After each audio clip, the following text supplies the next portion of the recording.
Hello dear aspirants, welcome to SPM focus UPSC. आज के 22 मई के एपिसोड में हम 4 इंपॉर्टेंट टॉपिक्स कवर करेंगे। पहला टॉपिक है about the supreme court's suggestion on judicial service eligibility. Secondly will talk about the newly launched OCI portal. Thirdly will talk about professor Jayant Narlikar ji के legacy के बारे में। And lastly we shall cover the Shirui lily festival of Manipur. तो चलिए शुरू करते हैं आज का ये एपिसोड पहले टॉपिक के साथ।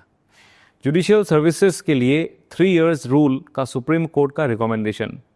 सुप्रीम कोर्ट ने हाल ही में एक रिकमेंडेशन दी है जिसमें कहा गया है कि जुडिशियल सर्विस एग्जाम्स देने से पहले एस्पिरेंट्स के पास कम से कम 3 साल का लीगल प्रैक्टिस का एक्सपीरियंस होना चाहिए।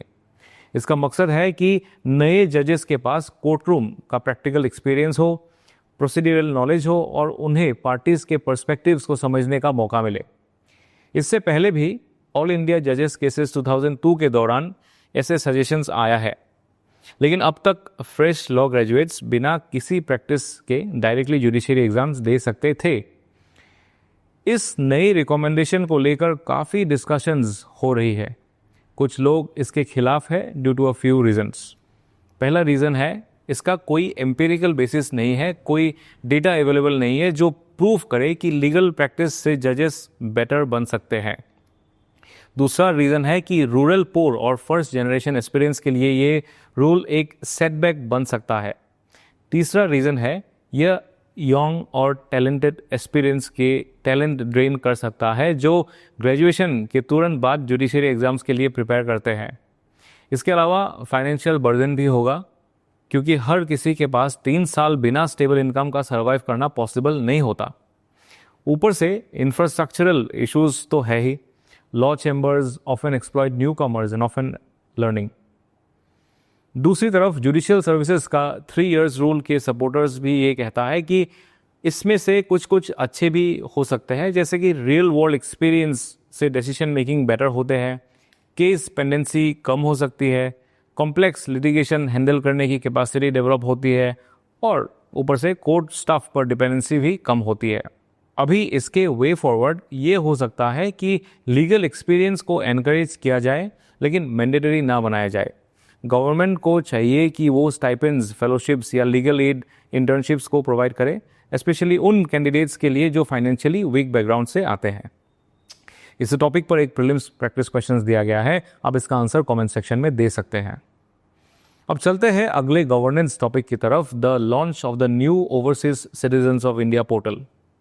यूनियन होम मिनिस्टर ने रिसेंटली न्यू दिल्ली में एक नए ओसीआई पोर्टल को लॉन्च किया। Overseas citizen of India scheme पहली बार 2005 में इंट्रोड्यूस हुई थी through an amendment to the citizenship act 1955। इसका ऑब्जेक्टिव था कि पर्सन्स ऑफ इंडियन ओरिजिन को visa free life long travel और कुछ इकोनॉमिक बेनिफिट्स दिए जा सके। ओसीआई कार्ड के लिए एलिजिबल वो लोग होते हैं जो 26 जनवरी 1950 को या उसके बाद इंडियन सिटीजन थे या ऐसे टेरिटरीज से बिलोंग करते हैं जो इंडिपेंडेंस के बाद इंडिया का पार्ट बने। उनके माइनर चिल्ड्रन और स्पाउस भी एलिजिबल होते हैं।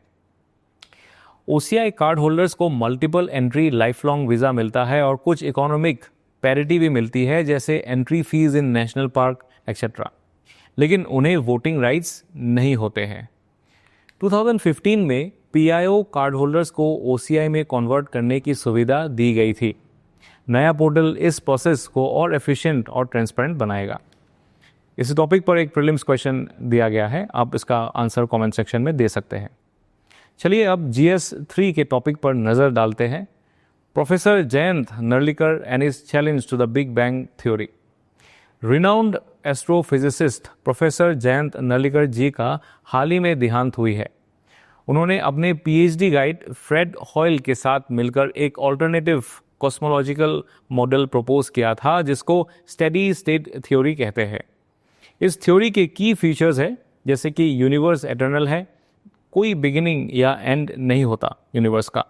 यूनिवर्स के एक्सपांड होने के साथ नया मैटर क्रिएट होता है जिससे डेंसिटी कांस्टेंट रहती है। यह theory singular big bang event को रिजेक्ट करती है, लेकिन 1960s 70s के दौरान बिग बैंग थ्योरी ज़्यादा प्रोमिनेंट बन गई due to observational evidence like cosmic microwave background radiation और steady state theory eventually reject कर दी गई। प्रोफेसर नर्लिकर ने IUCAA यानी कि inter university centre for astronomy and astrophysics जैसे साइंटिफिक इंस्टीट्यूशंस को एस्टैब्लिश किया। उन्होंने साइंस और फिक्शन दोनों जॉनर में लिखा। उनकी किताब चार नगरन थले मज़े विश्व को साहित्य अकादमी अवार्ड मिला। उन्हें पद्म भूषण 1965 और पद्म विभूषण 2004 से भी सम्मानित किया गया। इस टॉपिक पर एक प्रीलिम्स प्रैक्टिस क्वेश्चंस दिया गया है, आप इसका आंसर कमेंट सेक्शन में दे सकते हैं। अब प्रीलिम्स के एक कल्चरल हाईलाइट की तरफ चलते हैं, the Shirui lily festival of Manipur.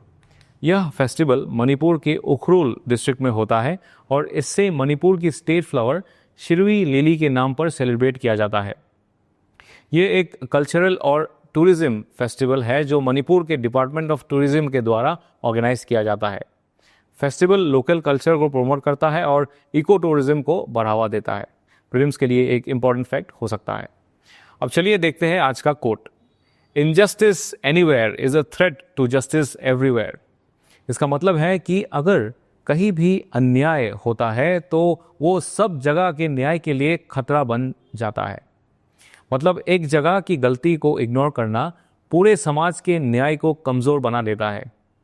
तो दोस्तों, ये थे आज के इंपॉर्टेंट करंट अफेयर्स। कल फिर मिलेंगे एक नए एपिसोड में। तब तक के लिए स्टे क्यूरियस, स्टे कंसिस्टेंट और फोकस UPSC SPM के साथ जुड़े रहिए। जय हिंद।